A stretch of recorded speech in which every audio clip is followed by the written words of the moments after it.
what's up? So ayun na nga, today is Friday. Meron na akong pasok kahit Friday.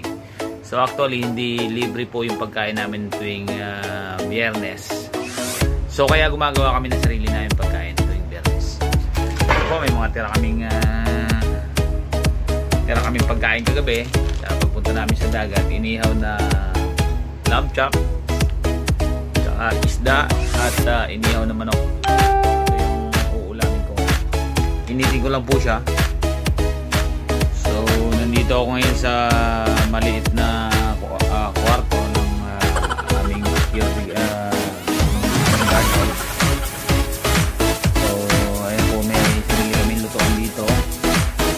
And then lalagyan lang po natin ng konting olive oil. Ayan, para mainit natin itong ulam. Let's go! Initin na po natin yung ating ulamin yung tanghali. Bali, alas 11 po ng tanghali dito sa Doha, Qatar. Nandito po tayo ngayon sa Abu Hamor. Lalagyan po natin ng konting olive oil yung ating maliit na kaserola. Ayan.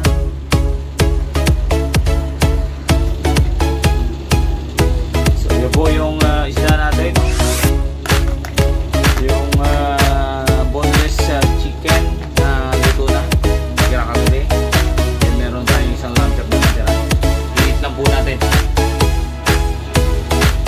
Ito po natin painin ko lang natin ulamin yung tanghali. So kukuha na tayo ng talbos at mga ilaga at maisabay dito, maisahog para kompleto ang ating pang-ulam ngayong tanghali. Tara! Ayan, dito tayo. Kukuha tayo ng talbos ng kamote. Ayan, yung bagong tanim ko. Marami-rami din yan. So, babawasan na po natin para pang ulam natin. Ayan.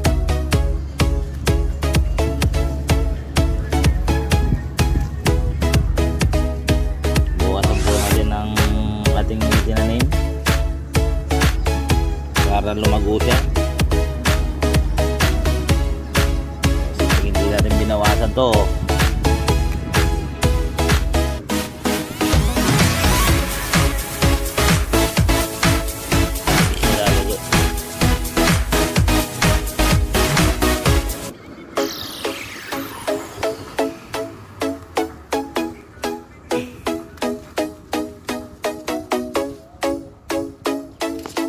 Ito nga pala yung tanim kong kangkong. Pinutol ko muna at kinat ko muna kasi namumulaklak para tumubo yung bagong talbos, kaya wala siyang talbos yan. Meron pa tayo dito sa labas.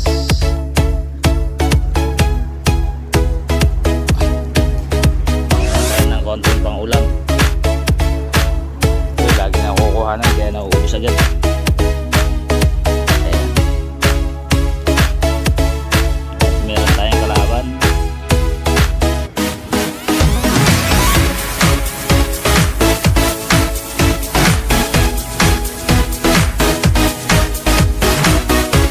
Siguro pang ulam to.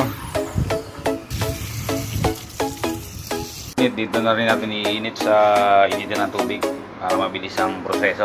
Kasi kung magpapakulo pa tayo matagal, yan, dyan na lang natin pa initin. Sigurado mabilis yan. So ayan na, umiinit na yung ating kettle.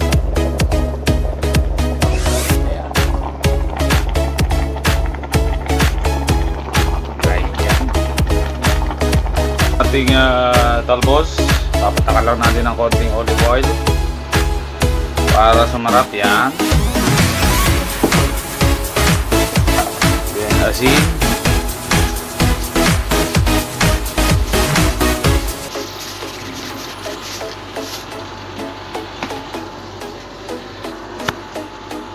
then pabinta. Yan, masarap yan. Then konting toyo para lumasa yan. Okay. So ayan, luto na yung ating gawa na yung ating pananghalian. Talbos ng kamote, inihaw na manok sa isda at kubos lang. Yan, the best yan. Of course, nagtira tayo para sa ating mga alaga. Yan, hindi natin kalilimutan kasi kawawa din. Ayan guys, ito na yung ating pananghalian. So, umpisa na rin. Tara, kaya tayo. Try lang natin to. Mukbang ng tira-tirang pagkain yan. Of course, meron tayong yan, masarap, pipino.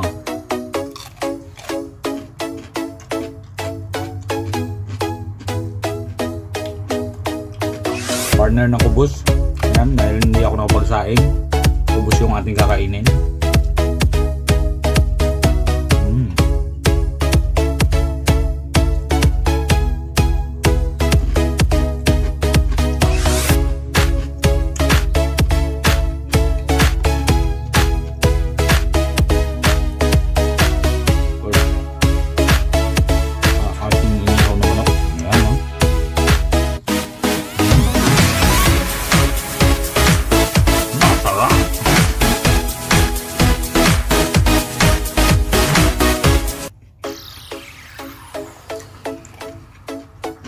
Kumuha tayo ng albos.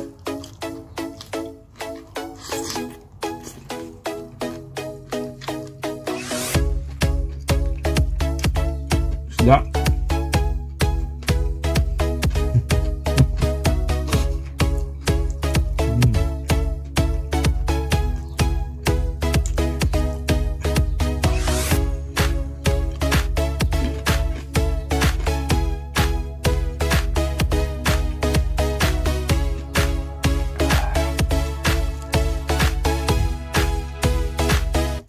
Sarap!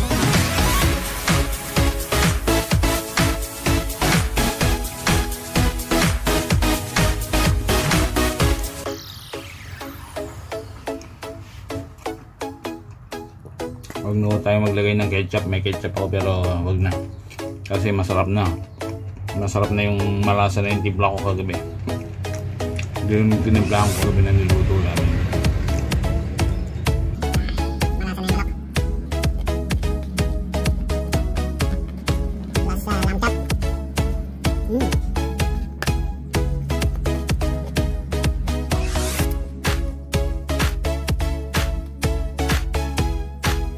Mukbang.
So, ayun lang guys. Ito lang siya. Nagpa-practice ako mag-vlog tayo.